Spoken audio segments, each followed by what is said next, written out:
2025, le président Donald Trump prononçait devant le Congrès des États-Unis d'Amérique son discours sur l'état de l'Union, une tradition politique américaine qui est respectée par les présidents depuis la fondation de ce pays. Dans le plus long discours d'un président américain devant le Congrès, ponctué par les députés des républicains, Donald Trump a, à de reprises multiples, prophétisé le retour d'un âge d'or américain sous sa présidence, tout en s'en prenant de nombreuses fois à ses opposants politiques et notamment son prédécesseur, Joe Biden, pour qui il a, je dirais plutôt, des considérations très péjoratives. Le président Trump a notamment déclaré, je veux le citer, M. le Président Mandakani, il y a 6 semaines, je me suis tenu sous le dôme de ce Capitole et j'ai proclamé l'avènement de l'âge d'or de l'Amérique. Depuis lors, nous n'avons fait que travailler, nous n'avons fait qu'agir, promptement et sans relâche, pour inaugurer l'ère la plus grandiose et la plus fructueuse de l'histoire de notre pays. Nous avons accompli en 43 jours à peine ce que la plupart des administrations en 4 et 8 ans n'ont pas le faire. Et ça ne fait que commencer, je le répète, ça ne fait que commencer. Monsieur le président Mandakani, si l'on décide d'ignorer l'attitude autosatisfaction et séductrice que le président Trump manifeste souvent, après avoir écouté ce discours, quel est le commentaire que vous, le panafricaniste, vous faites, M. le président Mandakani? Ce discours d'une femme, M. le président Mandakani, je veux le rappeler. Bon, de manière factuelle, pour mesurer la valeur de ce discours, regardez le désarroi dans lequel se trouve l'État profond américain et ses excroissances européennes, dont françaises. Parce que, est-ce que vous, à mesure que vous écoutez les médias mainstream, c'est une hystérie, c'est pas, c'est-à-dire ils sont dans une hystérie, c'est-à-dire qu'ils sont possédés. Vous voyez ces gars-là, mais c'est-à-dire c'est grave. C'est pas ça qu'on connaît l'impact de l'action de Donald Trump au niveau de la géopolitique mondiale, en première apparence. Maintenant, je deviens sérieux. Vous demandez au panafricanisme mon analyse. D'abord, quand j'écoute les analyses, je regarde les personnes qui analysent Donald Trump, je suis très gêné par l'inculture géopolitique qui transpire dans cette analyse-là. C'est-à-dire, on n'analyse pas la géopolitique en prenant ses rêves pour la réalité. C'est-à-dire que pour comprendre Donald Trump, rappelez-vous il veut, si c'est son dernier mandat, lui, il veut entrer dans l'histoire. Deuxièmement, il veut que les républicains, il veut que Vance après lui continue le programme. Il a dit que si Dieu a sauvé sa vie, c'était pour avoir sa grandeur. Donc il n'est pas dans une reproche.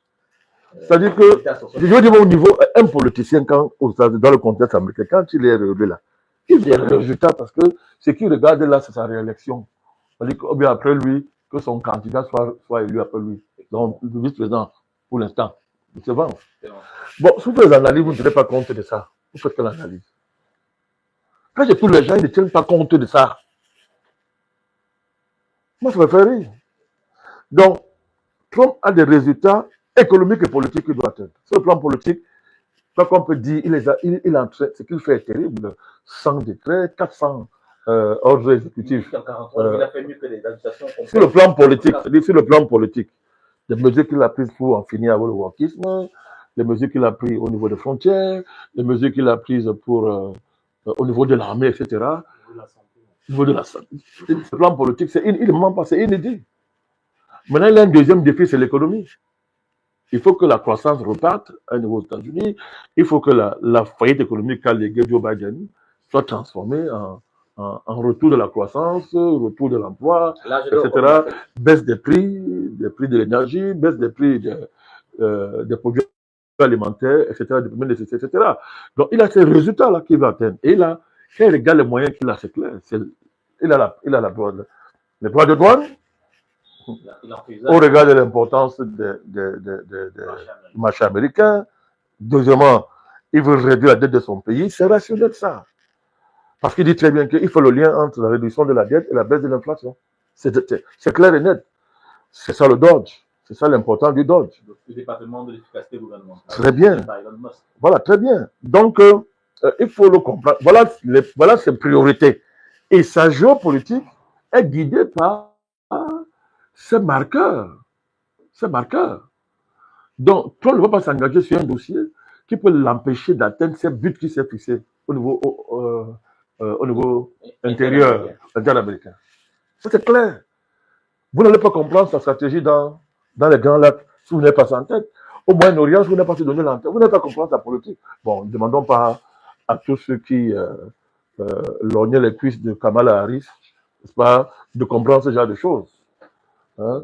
Bien sûr. Les cuisses, monsieur le Président, c'est une image, c'est un symbole. Je dis ceux-là qui lorgnent, parce que nous on peut pas, qui peut regarder ça? Donc, quelqu'un qui a pour argument de campagne les talons qu'elle porte, elle n'a pas de cerveau. Je n'invente rien. On a vu ce qu'elle vaut. Elle peut pas tenir une discussion politique une minute avec Kamala Harris. C'est connu. Moi, je ne l'insulte pas, je donne des faits. Bon, maintenant, les gens qui misaient sur Joe Biden, etc. Donc, tous ces gens sont désorientés. L'état profond mondial est dans une impasse pas possible. C'est ça que nous enseigne le scandale de UZ.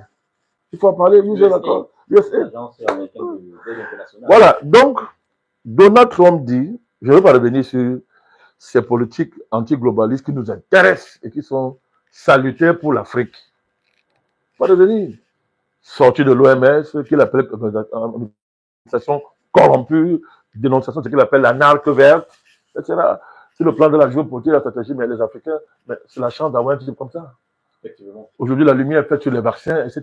Tout ça, c'est ce que nous dit Kennedy, secrétaire d'État à la santé, son programme et tout. Mais si un Africain ne fait pas ça pour comprendre que, c'est-à-dire que, voilà, c'est-à-dire que ce qui arrive là, est majeur, c'est important. Bon, il n'y a pas mieux à faire que ça. Donc, on ne comprend pas Trump si on ne tient pas compte des buts qui s'est fixés, des objectifs politiques qu'il doit atteindre là, dans 2 ans, avant la fin de 2 ans, et avant les mi-termes, l'élection de mi-terme. Donc, mais quand vous écoutez les gens parler, ils ne tiennent pas compte de ça. Les obligations qu'il doit atteindre avant. Alors, la question des terres rares, c'est vital. Puisque Donald Trump veut relancer la diplomatie technologique américaine. La bataille d'intelligence artificielle, il veut la gagner. Mais vous ne pouvez pas la gagner sans les terres rares. C'est pour ça que pour lui, vous voyez que c'est clair. C'est vital pour lui, c'est vital. Et là-dessus, il est clair. C'est ça qui a tout sorti avec Zelensky, c'est ça, en RDC, etc. La recherche des matières rares. Or, c'est un marché qui était pratiquement dominé par les Chinois. Et les Chinois, pour Donald Trump, c'est l'ennemi, c'est le rival à neutraliser à tout prix. Mais si ton rival a le contrôle sur les matériaux indispensables pour la matière technologique, mais vous êtes mort. Donald Trump veut régler ça. Il veut régler ça. C'est-à-dire que même avec la Russie sur l'entente, il y a même ça dedans. D'ailleurs, le président Poutine a proposé aux États-Unis de venir investir dans les... Oui, il y a ça. Donc, il faut comprendre la priorité de ce gars-là. Alors, donc vous demandez de point de vue panafricaniste, c'est en cela que c'est important pour nous. C'est important pour nous d'avoir à tête des États-Unis quelqu'un qui, depuis qu'il est là, le monde est plus sûr en matière de guerre. Je rappelle que le conflit ukrainien était potentiellement porteur d'une 3e guerre mondiale. Il a dit quand il causait avec Zelensky. Voilà, une bonne partie de l'état profond mondial militait pour une 3e guerre mondiale. Depuis que Trump est arrivé, pas que vous disiez, on tue moins de Palestiniens. Je dis qu'on tue moins de Palestiniens. Ils respirent. Les Palestiniens respirent depuis qu'il est là. Troisièmement, j'ai dit aux Africains, si ce n'est pas Trump qui est au pouvoir, la situation RDC serait pire pour les Africains. Ça serait pire. Kagame aurait fait pire, ça clique, il aurait fait pire. C'est parce que c'est Donald Trump là qu'il est sensible à un discours qui ne soit pas un discours pro-État profond. L'État profond américain, c'est Kagame. C'est pour le 20 millions de morts, avoir la perspective d'un chaos général en Afrique centrale. C'est ça leur truc. On déstabilise la RDC davantage, on déstabilise davantage le pays de l'Afrique centrale. Mais Trump est arrivé, cette perspective s'éloigne parce que bon, lui, il n'est pas intéressé par ce que j'appelle les perspectives de l'État profond en termes de déstabilisation des États. Lui, c'est les matières rares. Et c'est ce qu'il apparemment a compris. L'accord est très avancé, hein, ça va aboutir là. Ils sont très loin dans cet accord. Donc, on va respirer 4 ans. On peut respirer 4 ans. Alors, oh oui, président, c'est l'impérialisme, oui. Mais sauf que là encore, les gens se trompent. Aujourd'hui, l'impérialisme traditionnel des États-nations affrontent l'impérialisme global des marchés financiers et tous leurs affidés. Donc la donne, c'est pas la même. C'est pas la même. Il est mieux d'avoir quelqu'un à la Maison Blanche qui n'est pas mondialiste dans le sens où les peurs qui sont projetées par l'État profond au niveau global, peurs climatiques, les pandémies, etc., la quatrième révolution industrielle, pour en finir avec l'humanité, il est bon d'avoir quelqu'un à la Maison Blanche dont ce ne sont pas ses priorités. Ce ne sont pas des priorités. Et Trump le dit clairement. Voilà, ça dessert les taux au niveau global. Ça dessert les taux au niveau global.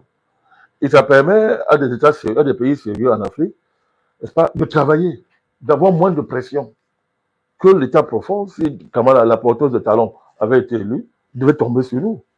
C'est un fait. C'est de ce point de vue et seulement de ce point de vue que moi j'analyse Donald Trump. Je n'attends rien de lui, il n'y a rien à attendre de lui de particulier. Voilà ce qu'il dégage. Voilà.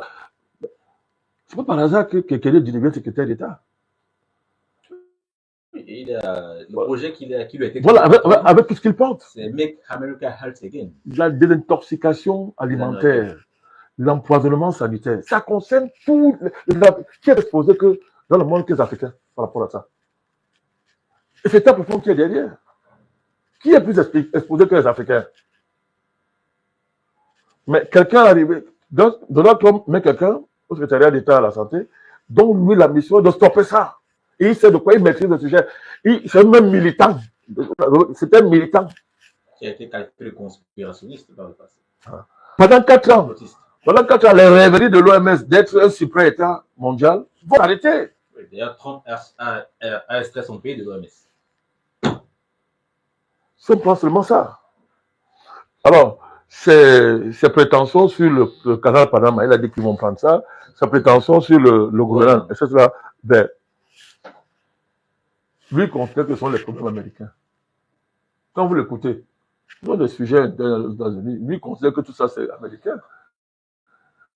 Mais il a des arguments, hein. Mais il a ses arguments. Il a dit qu'ils prendront le Groenland d'une façon ou d'une autre. Mais il a ses arguments. Moi, je ne sais pas si les Groenlandais s'occupent un jour de l'Afrique, si ça même qu'on existe. Je ne sais pas. Je ne sais pas si on t'a dit. Bon, je ne sais pas. Je suis désolé. Je ne sais pas quel plan il a. Ben, si les Groenlandais peuvent choisir eux-mêmes leur sort, puisque c'est une des options qui est sur la table, tant mieux pour eux. L'élection. Mais je suis désolé, les Africains doivent s'occuper d'eux-mêmes que s'occuper du Groenland. Les Groenlandais ne s'occupent pas des Africains. Les Africains. Le canal de Panama, c'est un enjeu, certes, mais est-ce que les Africains ont la capacité de se projeter? Non. Donc, on a subi ça. La bataille que Donald Trump veut lancer contre les Chinois dans l'enjeu du canal de Panama, ben, on l'aurait subi les conséquences d'une façon ou d'une autre. Certes, il y a des conventions internationales qui régissent ça, mais c'est une bataille que Trump veut livrer contre la Chine. Il dit que le canal, ce n'est pas une propriété des Chinois, ça appartient aux Américains, c'est les Américains qui l'ont construit, ils ont perdu beaucoup d'hommes, etc. Il faut que ça leur revienne. Voilà. Donc, dans l'ensemble, c'est à nous de capitaliser objectivement les opportunités que nous offre l'arrivée de Trump à la Maison Blanche, que ce soit en termes de valeur, que ce soit en termes d'approche de relations internationales, etc., pour accélérer nos émancipations. C'est à nous de le faire. Mais de manière fondamentale, ce n'est pas à Trump de le faire, il n'a pas les moyens de le faire. Ce n'est même pas son rôle. Mais globalement, j'observe que son arrivée au pouvoir dessert un étau par son approche des relations internationales, des affaires internationales. La paix en Ukraine, c'est une très bonne chose pour le monde. La paix en Ukraine, c'est une très bonne chose pour le monde. Voilà. C'est pas une bonne chose pour Macron et sa clique de mondialistes complètement vampirisés, mais c'est une bonne chose pour le monde, la paix en Ukraine. Il faut saluer ça. Il faut ramener à l'ordre le petit agité de Kiev qui veut faire la guerre, il n'a pas d'armes. Il n'a même pas d'armée. Et il compte aussi l'OTAN. Maintenant, le patron de l'OTAN lui parle, il est dans ses vapeurs, au lieu de voir la réalité en face. Donc la paix en Ukraine est une très bonne chose pour nous. Il faut souhaiter que ce conflit-là soit liquidé. Et comme Trump, il n'a même pas d'orgueil dans cette affaire-là, qu'il ne veut pas savoir les conséquences sur le prestige américain, ça combien? Président, pour terminer sur la question, M. le Président. Ça combien? Oui, Monsieur le Président, vous savez bien que le président Donald Trump, son arrivée au pouvoir, a essayé de redonner une image qu'on avait de vagues en guerre dans le monde. Il est venu apaiser les tensions. C'est un fait. Ça nous permet de soulever encore ce Bon, même s'il peut en créer d'autres, mais au moins sur des épicentres les plus chauds, voilà, il est un homme de paix. Ça nous permet de rebondir sur le dossier entre la